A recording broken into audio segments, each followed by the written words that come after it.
ఓం శ్రీ సాయిరామ్.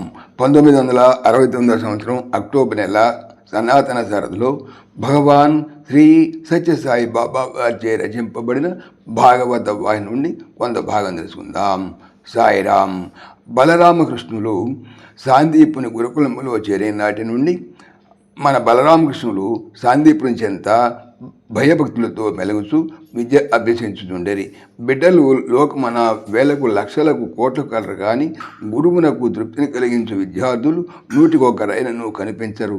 గురువునకు తృప్తిని కలిగించి గురువు చెప్పిన విద్యలు సక్రమముగా నేర్చి విషయార్థులు కాక విద్యార్థులమని భావించి గుర్తించి వర్తించిన పిల్లలు మన బలరామకృష్ణులు. గురువునకు అడ్డు చెప్పుడు కానీ ఆజ్ఞను మిరుట కానీ అవిధేయత ప్రవర్తనలు కానీ ఏనాడును ఎరుగరు. సర్వశక్తి సంపన్నులయ్యు స్థానమునకు తగిన స్థితిని వారు అనుభవించరి. అటువంటి శ్రద్ధాభక్తి కలిగి వినయ విధేయతలతో చెప్పిన పాఠములను అప్పచెప్పుటలో తప్ప అన్య చింతనలను తనలో చేర్చగా మెలుగుతున్న ఆ బలులను చూచి సాందీపుడు తనలో తాను ఆనందముతో ఉప్పొంగేవాడు. అంటే బిడ్డలను చూచి సాందీపునకు అమిత ప్రేమతో ఇంకనూ నూతన తర్క వ్యాకరణ ధర్మశాస్త్ర అర్థశాస్త్రాది విద్యలన్నింటినీ చెప్పాను. మహారాజా, ఏమని వర్ణింతును? నెలకొక విద్య, సంవత్సరముకు ఒక విద్య, పంచవర్షములకు ఒక విద్య నేర్చుకున్న వారు ఎందరో లోకమున. కానీ మన బలరామకృష్ణులు సాందీపుని ఇంట 64 దినములే ఉండినను 64 విద్యలు నేర్చరి. ఇది తన లేలో ఒకటి కాక మరేమి. ఇట్లు నేర్చుట అందరికీ సాధ్యమా? ఈ పిల్లల యొక్క వినయ విధేయతలు చూస్తూ సేవలు చేయించుకొంచు వారలతో సంభాషించుండా మధ్య మధ్య సాందీపుడు పొంగిపొరలవచ్చు దుఃఖమును ఆపుకొనలేక కంటిదారులు కాచుచుండేటివాడు. అందుకు కారణమేమయ్యేవాడుగా బలరామకృష్ణులు ముందు వెనకాడేవాడు.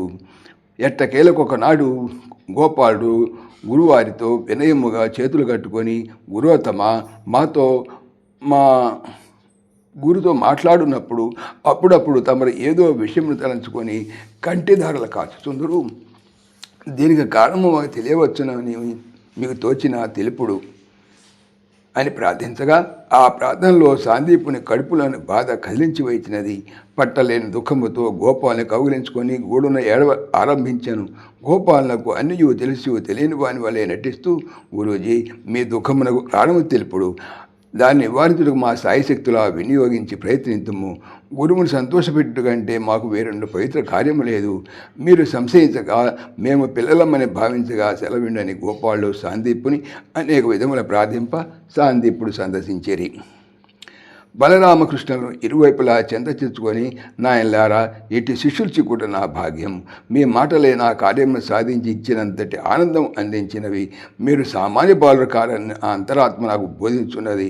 అందుకని ఈ కార్యమును మీరు సాధించగల దృఢ సంకల్పము నన్ను ఒత్తిడి పెట్టుటచే ముందు వెనుక తడబడుచున్నాను. నా ప్రాప్తి ఎట్లన్నదో అని తిరిగి కంటి నీరు కార్చుకొనిచుండా బలరాముడు తిరిగి గురువు పాదముల పెట్టి, గురువు, పుత్ర సమానమైన మాపై మీకింత సంశయం ఎందుకు? మీకు ఆనందం కలిగించుట మా ప్రాణాలైన అర్పించమని తెలుపుండని ప్రార్థించగా పిల్లల సత్య వచనములు సాందీపునకు సిగ్గు కలిగించి చెప్పడం మంచిదని తలంచి, కుమారులారా, లేక లేక నాకు ఒక కుమారుడు కలిగిను. అతన్ని ప్రాణసమానముగా ప్రేమించి పెంచుచుంటిమి. ఒకనాడు సాగర సంగమైన ప్రభాస తీర్థమున స్నానమాచరింపబోయి సముద్రం మునిగిపోయాను. మిమ్మలను చూచినదే మీ వినయ విధేయతలు అనుభవించినప్పుడు అంతయు ఆ కుమారుడు కన్నులు కట్టినట్లుండను. మిమ్మలను చూచుకొని ఎంతయో ఆనందమును అనుభవించుచుండేని. మీరు నేర్చవలసిన విద్యలన్నీ అతి శీఘ్రముగానే నేర్చితిరి. ఇక మీరు కూడాను నా చెంత ఉండుటకు వీలుండదు. నేను ఇక ఎవరిని చూచి ఆనందించనని గోడుమని ఏడ్చాను. సాయిరామ్. సశేషం. పవిత్రమైనటువంటి భాగవతం చెప్పేది ఏమిటి? బాగా అవుతాము అనే. సమస్తలోకాః సుఖినో భవంతు, సమస్తలోకాః సుఖినో భవంతు, సమస్తలోకాః సుఖినో భవంతు.